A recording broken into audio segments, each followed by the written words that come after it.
بسم الله الرحمن الرحيم نحمده ونصلي على رسوله الكريم أما بعد أعوذ بالله من الشيطان الرجيم بسم الله الرحمن الرحيم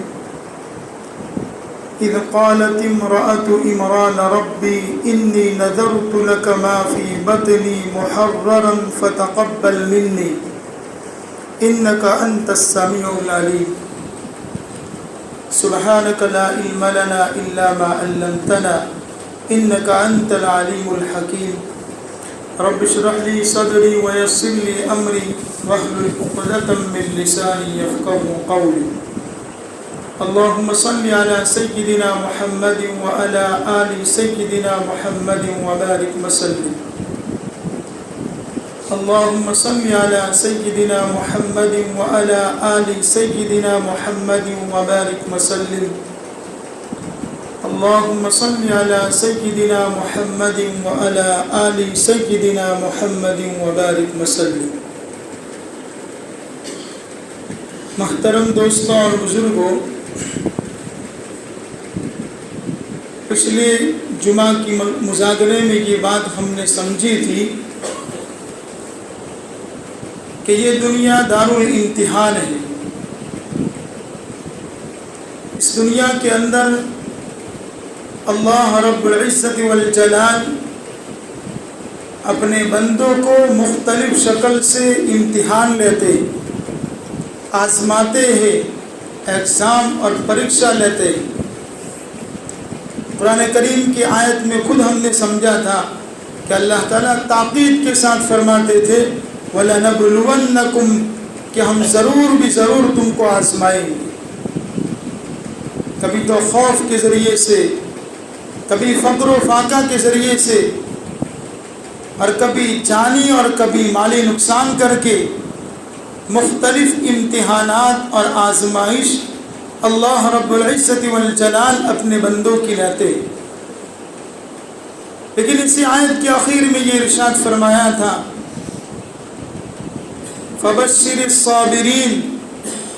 کہ ان حالات میں، ان امتحان میں، ان آزمائش میں صبر کرنے والے بندوں کو خوشخبری سنا دو کہ جب ان پر مصیبت پہنچتی ہے تو یوں کہتے ہیں اِنَّا لِلَّهِ وَإِنَّا إِلَيْهِ رَاجِعُونَ، کہ ہم اللہ کے ہیں اور ہم سب کو مر کر اللہ ہی کی طرف جانا ہے۔ اور پھر وہی صبر کرنے والوں کے لیے فرمایا کہ یہی جماعت ہدایت یافتہ ہے۔ اور انبیاء علیہ السلام کے قصوں کے ذریعے سے بھی سنا کہ اللہ تعالیٰ یہ امتحان اپنے عام بندوں سے نہیں بلکہ اپنے خاص بندے جن کو انبیاء علیہ السلام کہا جاتا ہے، کائن انبیاء علیہ السلام کو بھی اللہ تعالیٰ نے آزمایا ہے۔ حضرت ایوب علیہ السلام کا قصہ سنا ہم نے کہ حضرت ایوب کو اللہ نے جو امتحان لیا، 13 سے 18 سال تک بیماری رہی، اور وہ ایسی بیماری کہ بستی والوں نے بھی نفرت کر کے ان کو چھوڑ دیا۔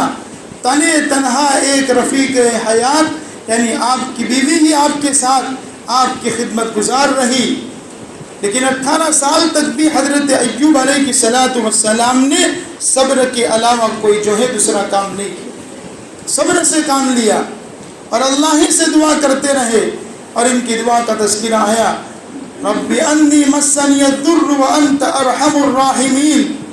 اے باری تعالیٰ مجھے جو ہے شیطان نے چھو لیا ہے، مجھے تکلیف پہنچ رہی ہے، آپ سب سے بڑے رحم کرنے والے ہیں۔ اللہ نے فرمایا ہم نے ان کی دعا کو سن لیا، اور پھر ان کی شفا کے لیے اللہ نے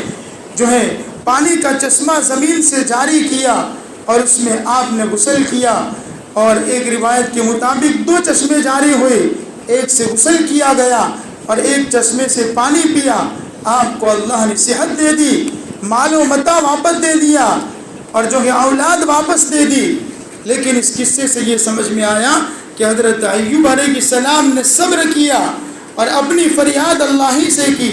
دعا اللہ ہی سے کی، اور اللہ ہی نے ان کی دعا کو قبول کر کے ان کو اس حالت سے نکالا۔ حضرت یونس علیہ السلام پر حالات آئے، مچھلی کے پیٹ میں گئے، وہاں مچھلی کے پیٹ میں ان حالات میں حضرت یونس علیہ السلام نے بھی اپنے رب کو ہی کو پکارا اور اپنے رب کے ذریعے یہ دعا کی، لا الہ الا انت سبحانک انی کنت من الظالمین، تیرے علاوہ کوئی عبادت اور بندگی کے لائق نہیں ہے، تو تیری ذات پاک ہے، انی کنت من الظالمین، بے شک میں ہی قصوروار ہوں۔ قصور اپنے سر پر لیا اور اپنی قصور کا اللہ کے سامنے معافی مانگی، اللہ نے مچھلی کے پیٹ سے نکال دیا۔ اسی لیے مفسرین اور ہمارے اکابرین فرماتے ہیں کہ حضرت یونس مچھلی کے پیٹ میں تھے اور ہم حالات کے پیٹ میں ہیں۔ اگر ہم اس حالات میں بھی اس وقت کوئی حالات میں دکھڑے حالات میں رہنے والا، کوئی دکھیاڑا، کوئی بیمار اور کوئی پریشان، اس دعا کے ذریعے سے جو دعا حضرت یونس علیہ السلام نے مچھلی کے پیٹ میں اللہ سے کی تھی، سبحانک لا الہ الا انت سبحانک انی کنت من الظالمین، اگر اس دعا کا وہ بھی ورد کرے گا یقین کرتے ہوئے اللہ کی ذات پر، اللہ انشاءاللہ اس کو بھی اس حالات کے پیٹ سے نکال دے۔ انبیاء کرام کے واقعات بھرے ہوئے ہیں قرآن میں اور سیرت رسول میں اور احادیث میں کہ انبیاء پر اللہ نے امتحانات دیے، آزمائش آئی، لیکن انہوں نے امتحان میں اس آزمائش میں جب بھی جو ضرورت پیش آئی، منت بھی مانی ہے تو اللہ ہی کے نام کی، اور کسی چیز کی ضرورت بنی ہے تو مانگا اللہ ہی سے ہے۔ انہی میں سے ایک واقعہ حضرت زکریا علیہ السلام کا بھی ملتا ہے۔ اس سے پہلے کہ حضرت زکریا کا واقعہ سنے، حضرت مریم کا تذکرہ جس آیت کی تلاوت کی گئی، اس آیت میں اللہ تعالیٰ نے حضرت مریم علیہ السلام کی والدہ جو حضرت عمران کی بیوی تھی، ان کی بات نقل کرتے ہوئے یہ بات کہی، وقالت امرأۃ عمران، کہ عمران کی بیوی نے یہ نظر مانی تھی، رب انی نظرت لک ما فی بطنی محررا، حضرت مریم کی والدہ یعنی حضرت عمران کی بیوی یہ حمل سے تھی، امید سے تھی، تو اسی وقت انہوں نے ایک نظر مان لی۔ نظر یہ مانی انہوں نے کہ اے باری تعالیٰ، میرے پیٹ میں جو بچہ ہے وہ جب بچہ ہوگا، امید یہ تھی کہ یہ لڑکا ہوگا، تو اس لڑکے کو میں اس وقت اس زمانے میں بیت المقدس کی خدمت کے لیے لوگ اپنی اولاد کو وقف کر دیتے تھے، تو عمران علیہ السلام کی بیوی نے بھی یہ نظر مانی کہ میرے پیٹ میں جو بچہ ہے جب اس کی ولادت ہو جائے گی تو اس بچے کو میں بیت المقدس کی خدمت کے لیے اس بچے کو وقف کر دوں گا۔ یہ نظر حضرت عمران کی بیوی نے مانی، اور یہ دعا فتقبل منی انک انت السمیع العلیم، یہ دعا کی اے باری تعالیٰ آپ میری اس نظر کو قبول کر لیجئے، بے شک آپ سب سے بڑے سننے والے اور سب سے زیادہ جاننے والے ہیں۔ اب یہ دعا کر لی، اب وقت وہ حمل پورا ہوا، اب ولادت ہوتی ہے، تو ولادت کے وقت حضرت عمران کی بیوی نے لڑکا نہیں جنا، لڑکی جنی ہے، بچے کی پیدائش ہوئی، تو اس وقت کیا کہہ رہی ہے ان کی والدہ؟ یوں کہہ رہی فلما وضعتها قالت رب انی وضعتها انثى، جب ولادت ہو گئی تو یوں کہہ رہے ہیں اے رب میں نے تو لڑکی جنی، میں نے تو ایک بچے کی پیدائش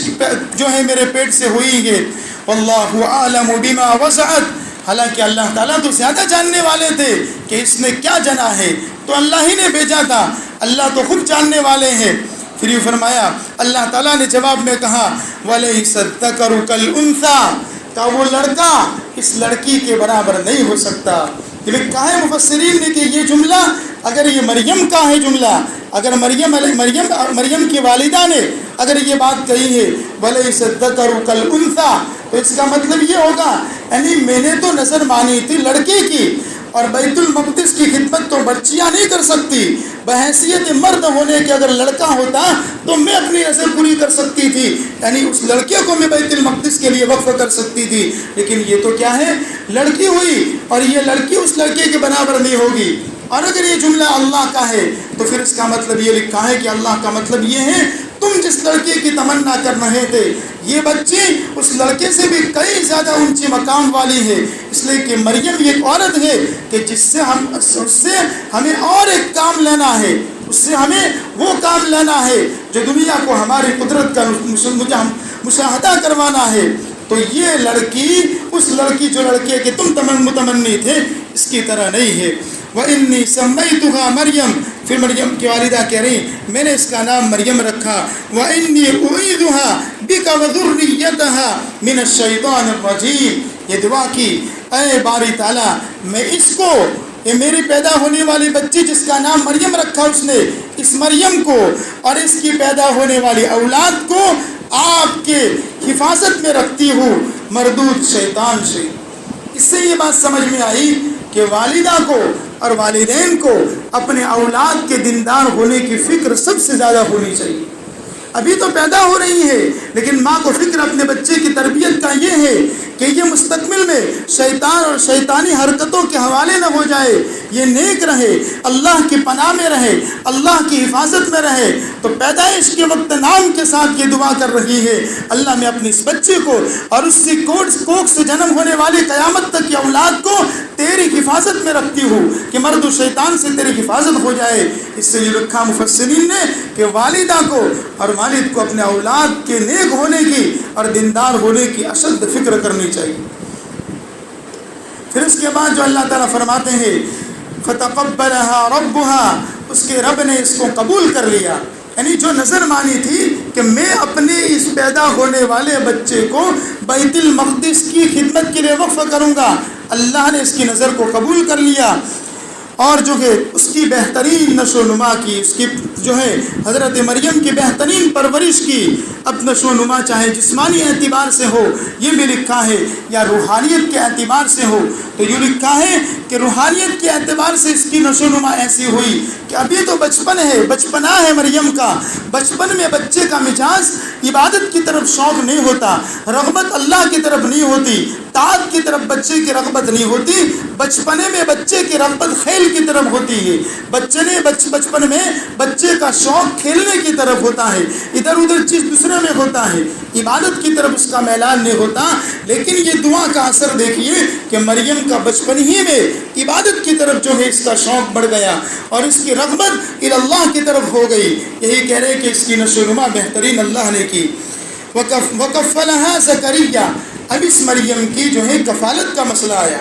اب بیت المقدس کے جو خدام حضرات تھے، اس کی تشتیہ جو تھے، ان کے درمیان یہ موضوع آیا، اب اس کو بیت المقدس کے لیے وقف کرنا ہے، اس کی تربیت کرنی ہے، یہ کس کی کفالت میں رہے، کس کی خدمت میں رہے۔ تو اب ان کے درمیان قرآن یہ کہہ رہا ہے کہ اب ان کی خدمت کے لیے قرآن اندازی کا جو ہے ایک انداز اختیار کیا۔ اب سب کشتیوں کے درمیان ہر ایک چاہ رہا ہے کہ میں اس کو خدمت کروں، میں اپنی حفاظت میں لوں، تو اللہ نے اس کے مشورے میں قرآن کا انداز یہ بتایا کہ قلم جو ہے چلتے پانی میں قلم ڈالے ہر ساتھی، اور جس کا قلم رک جائے پانی کے چلنے کی سمت کی طرف، قلم پانی کے ساتھ بہہ نہ جاوے، چلتا ہوا نہ ہو جاوے، قلم ٹھہر جاوے جس کا قلم، وہ اس مریم کی جو ہے پرورش کریں گے، اس مریم کی تربیت کریں گے۔ تو سب نے اپنا قلم ڈالا، اس میں حضرت زکریہ علیہ السلام بھی تھے اس بیت المقدس کے متولیوں میں سے، اور یہ حضرت زکریہ اس مریم علیہ السلام کے خالو لگتے ہیں، ان کے خالو لگتے ہیں۔ تو اللہ کا کرنا یہ ہوا جب سب نے قلم اپنے ڈالے، حضرت زکریہ نے بھی اپنا قلم ڈالا، تو حضرت زکریہ علیہ السلام کا قلم رک گیا، حضرت زکریہ کا قلم رک گیا، سب کا قلم پانی میں بہہ گیا۔ اب اس قرآن کے انداز کے مطابق مریم کی کفالت، مریم کی پرورش حضرت زکریہ علیہ السلام کی خدمت میں آئی، اور یہ ان کے خالو لگتے تھے۔ اب حضرت زکریہ علیہ السلام حضرت مریم کی خدمت کے لیے وہی بیت المقدس کے اندر ایک کمرہ ان کے لیے رکھا گیا، اسی کمرے میں یہ حضرت مریم رہا کرتی تھی، اور حضرت زکریہ ان کے پاس جایا کرتے تھے، ان کی ضرورت کا ان کی نگراں تھے، ان کی خدمت گزارتے، تو آنا جانا ان کے پاس حضرت زکریہ علیہ السلام کا رہتا تھا۔ حضرت زکریہ کی کفالت کے دوران ایک مرتبہ اس کمرے میں جہاں مریم رہتی تھی داخل ہوئے، قرآن کہہ رہا ہے کلما دخل علیہا زکریا المحراب، کہ جب حضرت زکریہ اس مریم کے محراب یعنی کمرے میں داخل ہوئے، وجد عندها رزقا، حضرت مریم کے پاس جو ہے رزق پایا۔ لکھا ہے کہ جو ہے پھل، اور ان کے پاس ایسے پھل تھے جو اس وقت اس موسم کے پھل نہیں تھے، بے موسم کے پھل۔ ہر پھل کا کوئی موسم ہوتا ہے، موسم میں پھل آتے ہیں، لیکن جس وقت حضرت زکریا محراب میں کمرے میں گئے تو ان کے پاس پھل رکھے ہوئے تھے، اور یہ ایسے پھل تھے جو اس وقت مارکیٹ میں وہ پھل نہیں تھے، اس کی سیزن نہیں تھی، اس کا موسم نہیں تھا، بے موسم کے پھل جب حضرت زکریا نے دیکھے تو فوراً حضرت زکریا بول پڑے، قال یا مریم انا لکی ھذا، مریم یہ پھل کہاں سے آئے؟ موسم تو نہیں ہے اس پھل کا، زمانہ تو نہیں ہے اس پھل کا، یہ کہاں سے آ گئے؟ تو حضرت مریم نے فوراً کہا قالت هو من عند اللہ،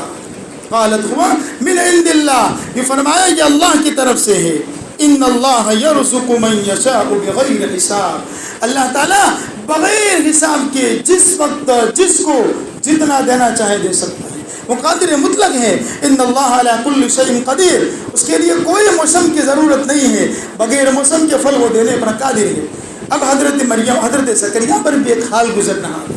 برسوں کی تمنائیں تھی، جیسے آج اس بیماری میں بہت سو کو اللہ تعالیٰ آزماتے ہیں، جو حضرت زکریا کو آزمایا کہ حضرت زکریا کی دیری نہیں تمنا تھی،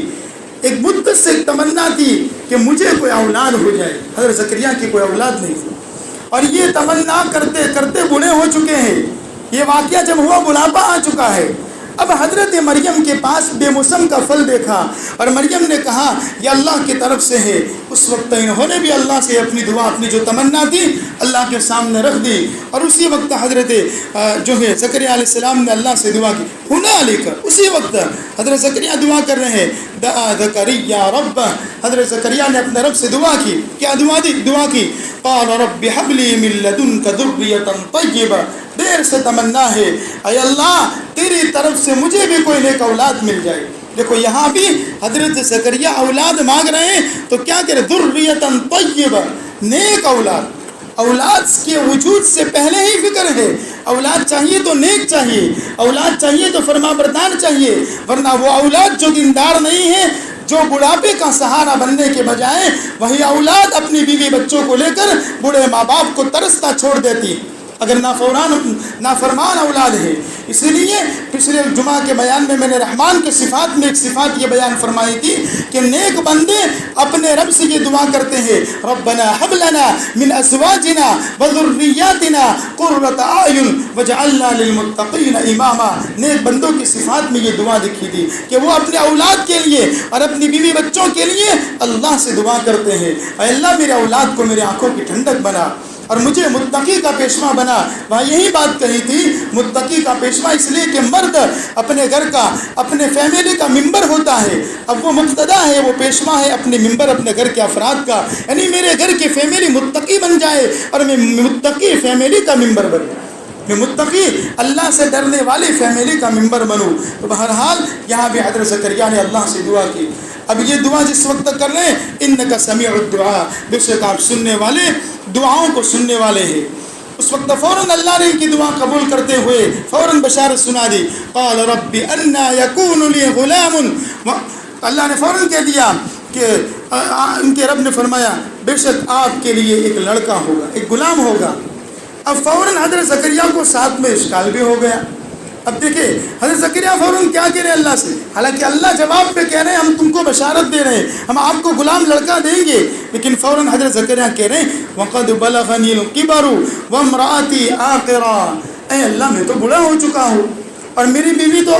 بانجھ ہے جس سے اولاد نہیں ہوتی، اور بڑھاپے میں تو اولاد نہیں ہوتی، یعنی ہمیں اولاد ہونے کا موسم ختم ہو چکا ہے۔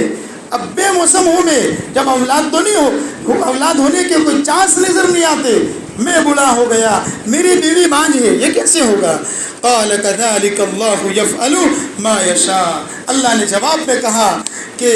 یہ اللہ کے لیے اللہ جو چاہے کرتے ہیں، اللہ جو چاہے کرتے ہیں، اللہ کے لیے کوئی مشکل نہیں ہے۔ مریم کو بغیر موسم کے پھل دے دیے، زکریا کو بغیر موسم کی اولاد کے اللہ اولاد دینے پر قادر ہے۔